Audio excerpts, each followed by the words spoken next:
हमारी पार्टी एक कट्टर ईमानदार पार्टी है। हमारी सरकार कट्टर ईमानदार सरकार है। बेरोजगारी, महंगाई और भ्रष्टाचार को मुद्दा बनाकर सत्ता में आने वाली आम आदमी पार्टी भले ही आज भी खुद को कट्टर और ईमानदार पार्टी बताने का दावा करती हो, लेकिन सच इससे कोसों परे है। भ्रष्टाचार को जड़ से खत्म करने का दावा करने वाले आम आदमी पार्टी के संयोजक अरविंद केजरीवाल पर आज खुद धोखाधड़ी और भ्रष्टाचार के अनेकों मामले चल रहे हैं। कट्टर बेईमान पार्टी अपने दोस्तों से और अपने पार्टी के लोगों से प्यार करती है, उनको बचाने की कोशिश करती है। अगर उनकी पार्टी का कोई पकड़ा जाए तो उसको जांच भी नहीं होती, कुछ नहीं होता। उनका कोई दोस्त पकड़ा जाए चोरी करते हुए तो उसका कुछ नहीं होता। कट्टर ईमानदार पार्टी देश से प्यार करती है। अगर अपना भी कोई फंसे तो उसको बख्शती नहीं है कट्टर ईमानदार पार्टी। लेकर स्कैम में आधे से ज्यादा पार्टी सलाखों के पीछे है। खुद अरविंद केजरीवाल पर भी गिरफ्तारी की तलवार लटक रही है, लेकिन फिर भी केजरीवाल का ईमानदारी का नारा बुलंद है। एक तरफ केंद्र सरकार और देश की तमाम जांच एजेंसी से अरविंद केजरीवाल की लड़ाई जारी है, तो वहीं दूसरी तरफ अपनी हरकतों से वो लगातार देश की अदालतों से डांट खा रहे हैं। अभी जैसे तैसे सुप्रीम कोर्ट ने आम आदमी पार्टी को डांट फटकार कर और उनके विज्ञापनों पर रोक लगाकर रैपिड रेल का बकाया भुगतान करवाया था कि अब एक और नया मामला सामने आया, जिसको लेकर सीजेआई चंद्रचूड़ को गुस्सा आ गया है।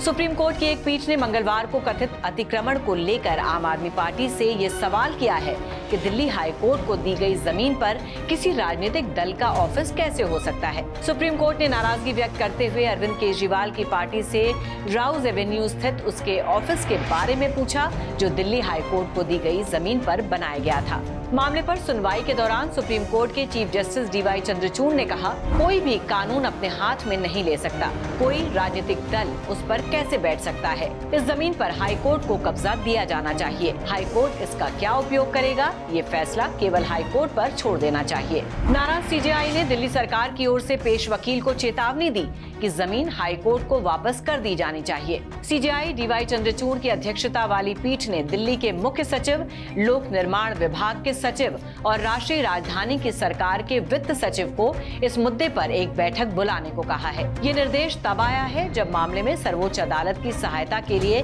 न्याय मित्र के रूप में संयुक्त अधिवक्ता के परमेश्वर ने कहा कि एक राजनीतिक दल ने कोर्ट पूल के एक टुकड़े पर अपना ऑफिस बनाया है। पीठ में न्यायमूर्ति जेबी पारदीवाला और न्यायमूर्ति मनोज मिश्रा भी शामिल थे।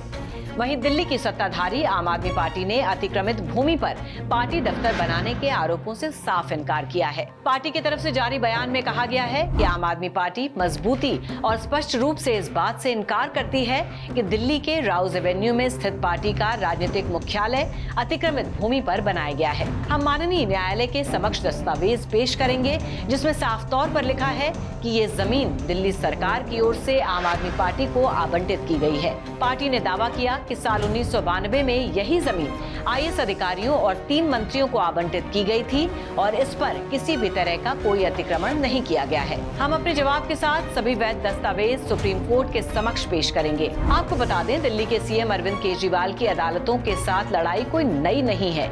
इससे पहले भी सुप्रीम कोर्ट ने पहले केजरीवाल सरकार को राजधानी दिल्ली में न्यायिक बुनियादी ढांचे के निर्माण के लिए टेंडर जारी करने सहित उठाए गए कदमों का विवरण देते हुए एक हलफनामा दाखिल करने का निर्देश दिया था। इसमें बुनियादी ढांचे के विकास के लिए दिल्ली हाईकोर्ट और जिला अदालतों को धन उपलब्ध कराने के लिए अपने ढुलमुल रवैये को लेकर दिल्ली सरकार की आलोचना की गई थी। अब देखने वाली बात ये होगी कि ताजा मामले में दिल्ली सरकार कैसे अपना पक्ष तमाम दस्तावेजों के साथ कोर्ट के सामने रख पाती है और अगर वाकई उसके दावों में सच्चाई है तो कैसे अपने ऑफिस को बचा पाती है। श्रेष्ठ उत्तराखंड पर खबरों से जुड़े रहने के लिए चैनल को सब्सक्राइब करें, बेल आइकन दबाएं और देखते रहें श्रेष्ठ उत्तराखंड।